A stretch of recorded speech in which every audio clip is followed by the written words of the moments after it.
From a business perspective, I came to the Transportation Summit today because transportation for a business like microbiologics is critical. We're in over 140 countries.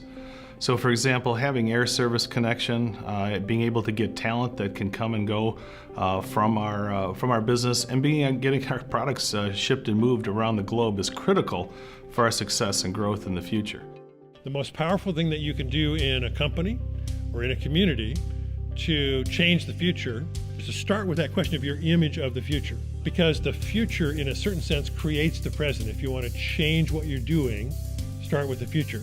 Now you can unpack that general question of what's your image of the future into three more specific questions. And those questions are, what is probable in the future? What are the trends and the changes that are coming that we should be aware of?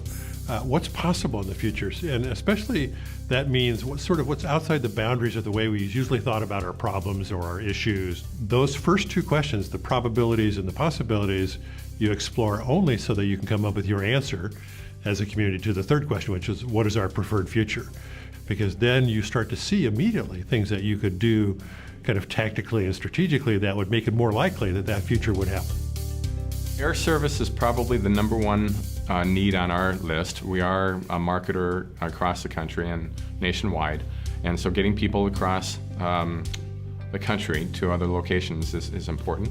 But rail service is critically important as well, because right now we are at a talent deficit and we need resources, and many of those resources will need to come from cities close to the Twin Cities or in the Twin Cities.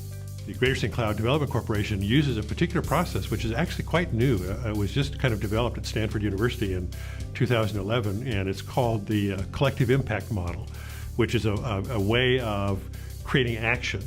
It starts with getting people together and asking, what's the vision? But a lot of communities around the country are adopting it, and it's a means of coming together, making decisions, and working cooperatively over a long period of time in order to accomplish something. And then to ask, well, if that's our vision, how do we create it? And then to really try to tap into the strengths of each organization in the room. So what should they be doing in order to make it more likely that we get this preferred transportation future? I'm here for two reasons. One, I own Executive Express. We are a passenger transportation company, so we put millions of miles on the road every year. As a community member, I believe in this community and its growth, and you have to have a proper and effective transportation system to continue that growth. So infrastructure, roads and bridges, expansion of such. Freight is slowing down anytime in the near future, so we need to put a greater emphasis on how are we going to expand and fix our current infrastructure in this state. So what I'm encouraging people to do when they're planning for transportation is really, one, challenge their assumptions about the traditional way that we've thought about transportation and try to open up their minds and their process to imagining alternative possibilities, and then to invest in such a way that is flexible as possible. That's a real challenge. It's a real challenge. Half of our revenue comes from outside the U.S., and we're proud to bring those dollars back here to central Minnesota in the form of new jobs. Without infrastructure, there really isn't any community.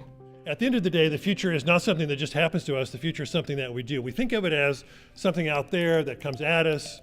We have to deal with it. But in fact, for a community, the future is something that we do. It's not something that just happens to us, it's something that we do. So anytime an organization in the community pulls people together and says, what kind of future do we want? It's an opportunity to really, as I call it, do the future, create the future that we want, and not just wait for it to happen. So, thanks for having me with you, and good luck going forward.